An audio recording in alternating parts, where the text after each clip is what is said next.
Welcome on in, guys. Tobin here with you, and thanks for checking out the channel. Hope you're doing fantastic out there. If you guys could subscribe, that'd be great, and appreciate you stopping by. I just got done, man. This was a crazy sports night of watching here at the Tobin household. I was watching, first of all, Sandman get himself a win today. Marlins improving. They got themselves a win today, non-walk-off style.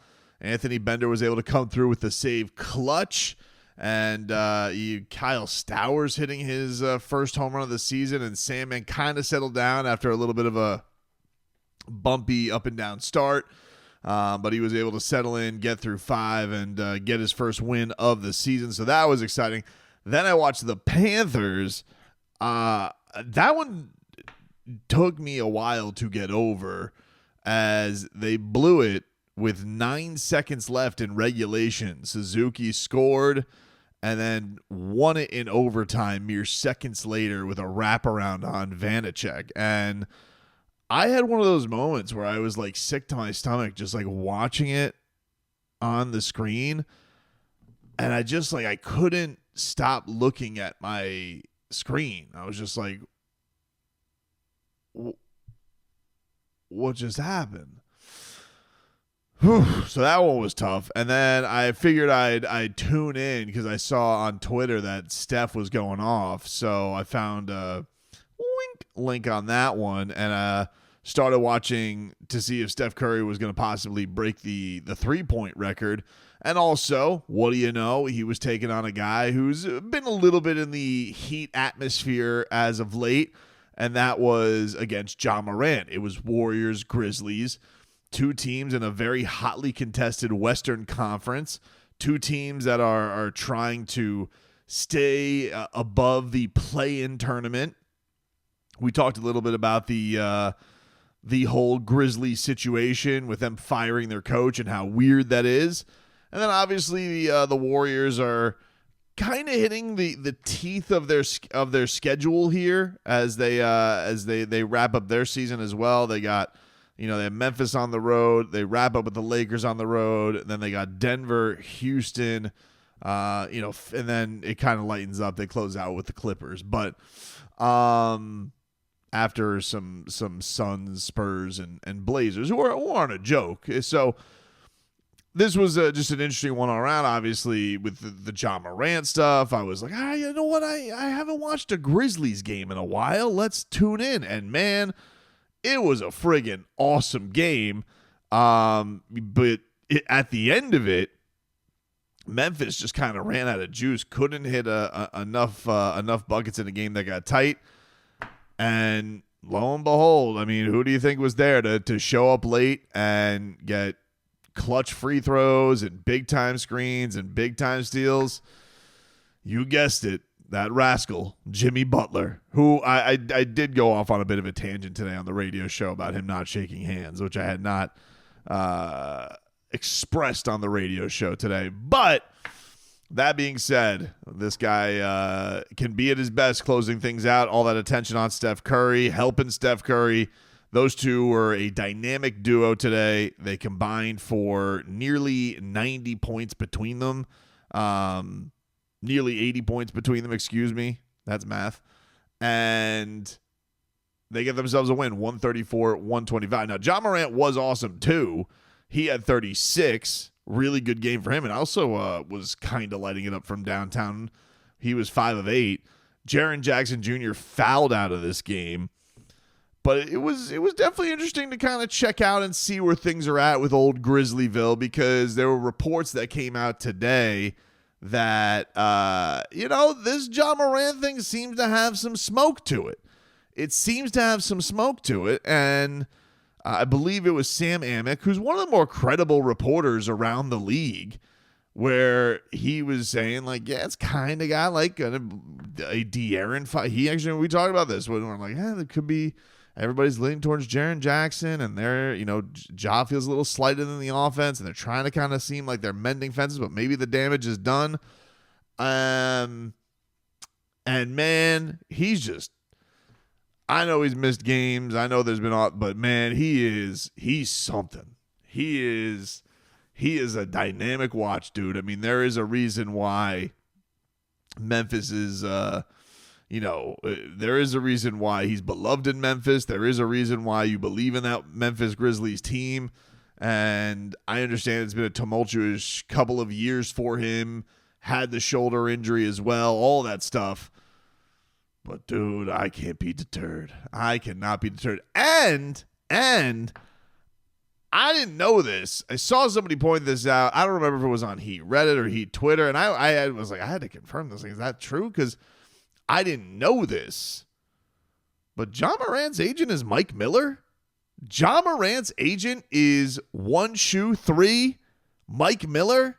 He of 7 3-pointers in Game 5 of the 2012 Finals. He best friends and podcast co-host with Udonis Haslem. That Mike Miller is his agent? Very interesting. Very interesting. Wow. Because I know Mike Miller was in the agent game. I always thought of, I know Paolo Banchero, that's his guy. I always thought, that's the dude that Mike Miller really broke into the agent game with. I also know Mike Miller to be of, almost of Memphis. He was on Penny Hardaway's coaching staff. He played for the Memphis Grizzlies multiple times. But if you were going to move Ja Morant, if you were an agent, and you were going to move him to another organization, one that you won 2 championships with, and your best friend is vice president of, that would be a very interesting connection. Very interesting. Just something to keep note. Speaking of connections, by the way, I saw this buzzing around the Heat blogosphere. I think Heat Nation put this out. They put a blurb from Ethan Skolnick from the 5 on the Floor podcast. Shout out to the boys. Go listen to their stuff. Or watch on their YouTube channel, wherever you consume the boys of 5 Reasons. But there was a headline that gave me the goosies, and I'm not going to lie. And it just says, report, Goran Dragic expected to be part of the Heat organization next season. And Ethan had said on his podcast, he was doing a comparison of Pelle Larsson and Goran Dragic, and Ethan has said that there's some comparisons to Goran, and I see a little bit of what Ethan's talking about. I would say Goran, better shooter. Goran has got some pretty game around the rim. Goran's got he's got some real sick touch when he's under the basket. The ferocity, the intensity, I can see some of that. I think of Pelle almost as a better defender than Goran Dragic was. But I get it. We'll listen. We'll go international comparison there for old Swede and Marley. Shout out to Dade South for that one, for old Swedish Swish. But anyway, Ethan said, Goran's been around the organization a lot lately. I expect to be part of the organization next year. I think that's the way it's trending. I also talked to Goran last year. He said he wanted 1 year to get his life where he wanted it, and then probably want to be with the Miami Heat organization. You see him everywhere there. You see that he's doing community events and all that. He's been to a lot of games. He, I guess, is doing some kind of podcast, which I don't know. I still don't know who's releasing that. I don't know if that's a Heat production. I don't know if that's a Goran production. I don't know, but he was supposed to. He teased some type of podcast with Niko Jovic. I don't know if they're waiting for him to get healthy again.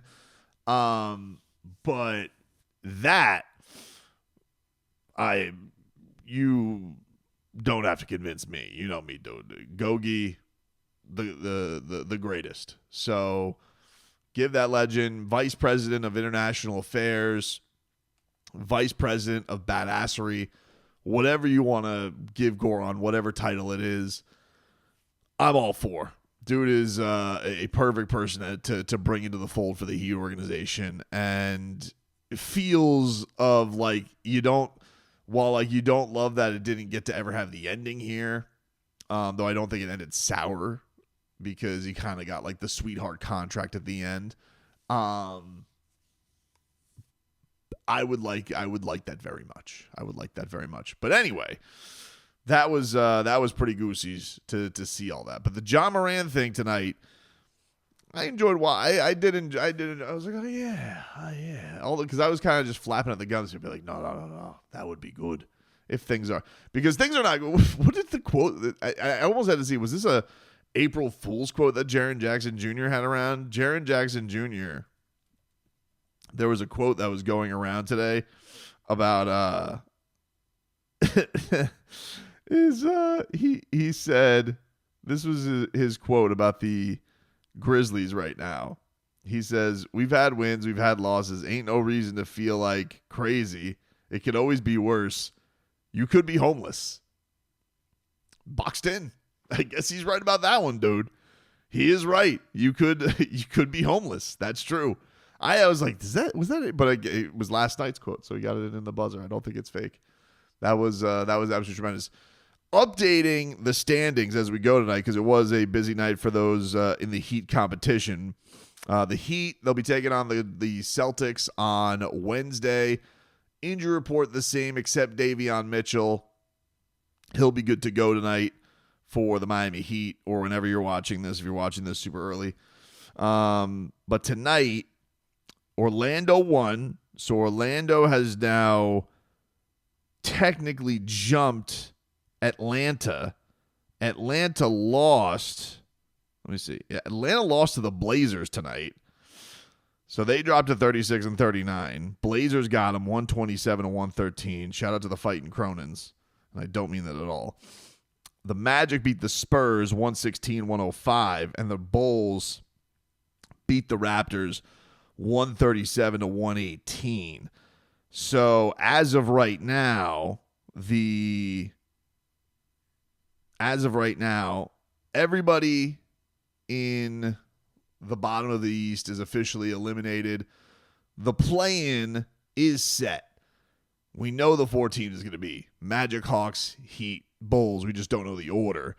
But the Raptors were officially eliminated today with the loss. Bulls, I guess, the Bulls still sit a loss behind the Heat in the loss column, which is where the Heat have to finish because the Bulls have the tie break. And then Miami still behind the Hawks and Orlando, but not out of the realm that they could catch them. And I think Orlando would probably be the more likely one just based on schedule. Although there's going to be some cancel out because I think Orlando... I feel like Orlando and the Hawks, do they play each other still twice? Yes. So, still a lot to shake out. Mostly the Heat have to have a pretty strong week. We'll see.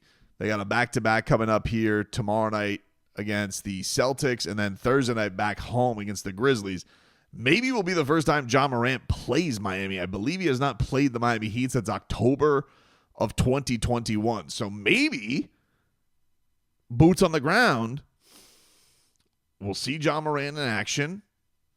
Because I think that would be 3 out of 4. Because I think they had a back. This was second out of a back-to-back for them, and off for them tomorrow. Then back to Miami. Gotta imagine that they're kind of fighting for their lives right now to stay out of the play-in. So I gotta imagine we're gonna see Ja Morant for the first time against the Miami Heat in nearly 3 seasons, 3+ seasons. That's pretty crazy. And I don't know, but who would imagine his agent, Mr. 123, will be in the building, maybe hobnobbing with Udonis Haslem and others. Hard to say. Maybe throw him up on the Jumbotron, game ops, wink. Just, throwing it out there, dude. Throwing it out there.